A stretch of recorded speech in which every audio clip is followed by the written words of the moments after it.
Gilbert Sinoué, bonsoir. Bonsoir. Vous êtes notre invité aujourd'hui parce que vous êtes le lauréat du 12e prix Océane, prix du roman historique et d'aventure. Ça n'est pas la première fois dans votre longue carrière d'écrivain que vous recevez un prix littéraire. En 1996, vous aviez reçu le prix des libraires pour votre livre Le livre de Saphir. Et en 2003, le Grand Prix de la littérature policière pour Les Silences de Dieu. Alors, le prix Océane, comme vous l'avez remarqué, est un prix un petit peu particulier, qui arrive un petit peu en retard, mais parce que c'est un jury de lecteurs, de 150 lecteurs.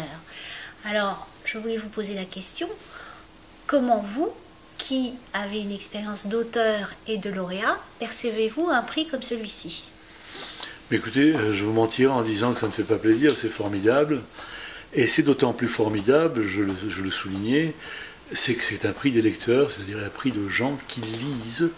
Et apparemment, il y en a 150, je crois, qui sont réunis pour se pencher sur un livre. Et je trouve ça assez prodigieux de nos jours, où les prix sont rapides, trop rapides peut-être, qu'il y a une sélection très, très faible et très courte de quelques 5 ou 6 membres du jury, alors que là, l'auteur doit passer par un filtre assez important, manifestement, d'historien aussi, et il n'en est que plus méritoire. Je trouve ça formidable.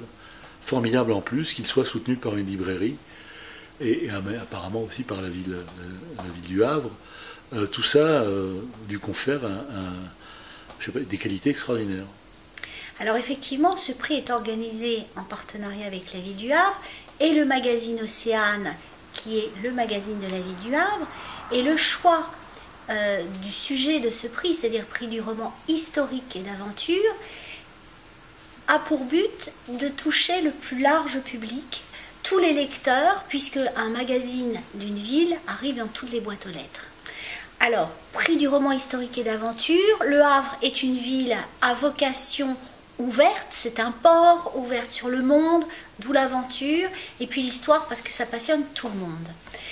Et vous avez souvent, et la plupart du temps, écrit des romans historiques, dans le bon sens du terme, c'est-à-dire des romans dont la fiction est appuyée sur l'histoire.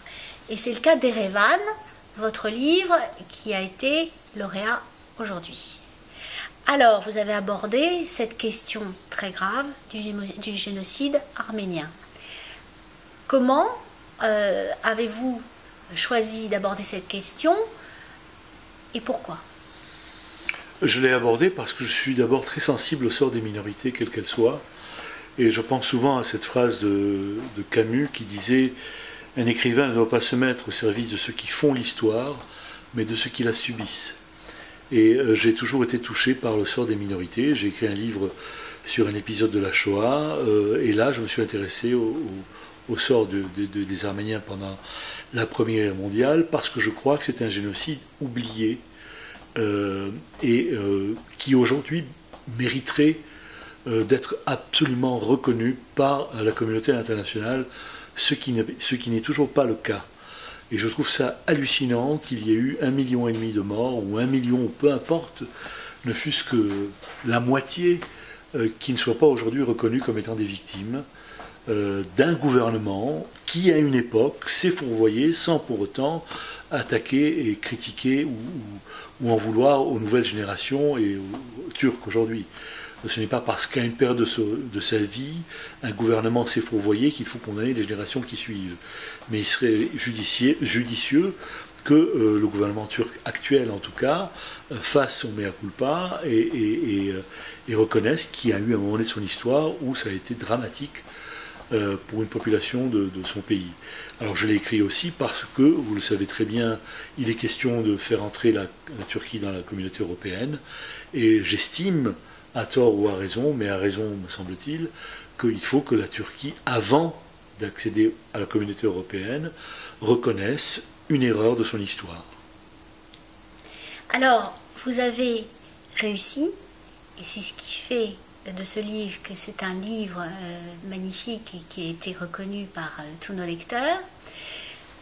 Vous avez réussi à en faire une histoire attachante, et c'est souvent de cette façon-là que vous traitez l'histoire dans vos livres, en suivant des destins d'hommes, de femmes comme nous, et en suivant leur destin individuel, et en donnant ainsi chair et corps à l'histoire.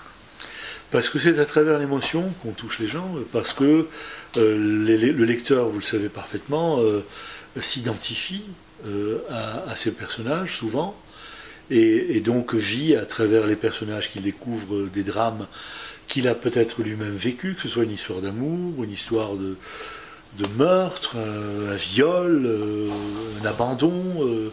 Donc je crois que j'ai voulu, moi en tout cas, ne pas faire un livre d'histoire pure, mais un roman dans l'histoire, comme je le précise au début du livre, parce que je crois que c'est important de toucher, comme vous le dites, le plus vaste public. Il ne sert à rien d'écrire un livre universitaire, si ce n'est qu'il va s'adresser à des universitaires. Alors qu'un roman, par définition, est voué à toucher le plus grand nombre de lecteurs. En tout cas, c'est la vocation du roman, et c'est aussi le rêve de l'écrivain, même si d'aucuns vous diront qu'ils préfèrent être lus par 3 personnes parce qu'ils ont du génie. Donc je crois qu'il faut parler des familles, je crois qu'il faut parler des enfants, des femmes, des hommes qui ont vécu les drames. Et c'est à travers eux qu'on comprend mieux le problème qui s'est posé, en tout cas en ce qui concerne Erevan et le génocide arménien. Gilbert Sinoué, je vous remercie. C'est moi qui vous remercie.